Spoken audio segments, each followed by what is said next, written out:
భయమును జయించుట. నేనే మిమ్ము నోదార్చువాడను. చనిపోవు నరునికి, తృణమాత్రుడగు నరునికి ఎందుకు భయపడదువు? యెషయా 51:12. వార్తాపత్రికలోని వార్తలకు కొన్నిసార్లు మనమెంతో కృంగిపోతాము. వార్తాపత్రిక క్రైస్తవులను ఏలకూడదు.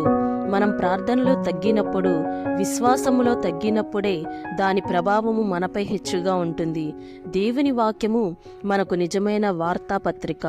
దాన్ని చూచి నూతన శక్తిని, నూతన ధైర్యాన్ని, నూతన నిరీక్షణను పొందగలము. దేవుడు చేయు పనులన్నీయు శాశ్వతములని నేను తెలుసుకొంటిని. ప్రసంగి 3:14. మన పనులైతే అసంపూర్ణములు కనుకనే దేవుడు మనలను, మన ద్వారాను కార్యములు చేయునట్లు జాగ్రత్తగా నుండాలి. దేవుడు మనలో కార్యము జరిగిస్తే ఎప్పటికీ చెక్కుచెదరని దానిని పొందుతాము.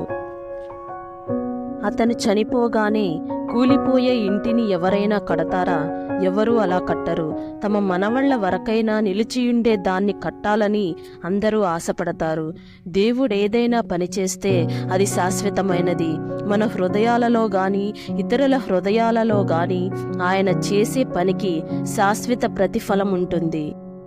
జాన్ వెస్లీ చనిపోకముందు బానిసలను విడిపించిన విలియం విల్బర్ ఫోర్స్ అనునతనికి ఒక ఉత్తరము వ్రాశాడు. అతడు జాన్ వెస్లీ యొక్క ఆత్మీయ కుమారుడు.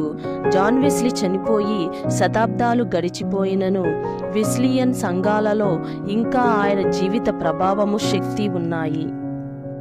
200 సంవత్సరాల తర్వాత కూడా అతని సాక్ష్యం, అతని రచనలు, అతని మాదిరి ఫలవంతముగానున్నది. నీ విషయము కూడా ఎలాయున్నదా? దేవుడు నీలో క్రియ చేస్తే అనేక తరాలకు దీవెనల వారసత్వాన్ని అందిస్తావు. భయాన్ని కలిగించే మన లోటుపాట్లను సవరించుకుని భయము లేకుండా ఉందాము. కొన్ని రోజులలో పదవీ విరమణ చేయబోవు ఒకరు ఎంతో భయంతో ఉన్నట్లు విన్నాను. ఆ భయంతోనే ఆరోగ్యం చెడిపోయి పదవీ విరమణకు ముందే లోకాన్ని విడిచేశాడు. భయక్రాంతులముగా ఉంటే మన శరీరాలు ఎంతో జబ్బుపడి బాధపడతాయి. మన సమస్త మార్గాలలో ఆయనను ఒప్పుకుందాము.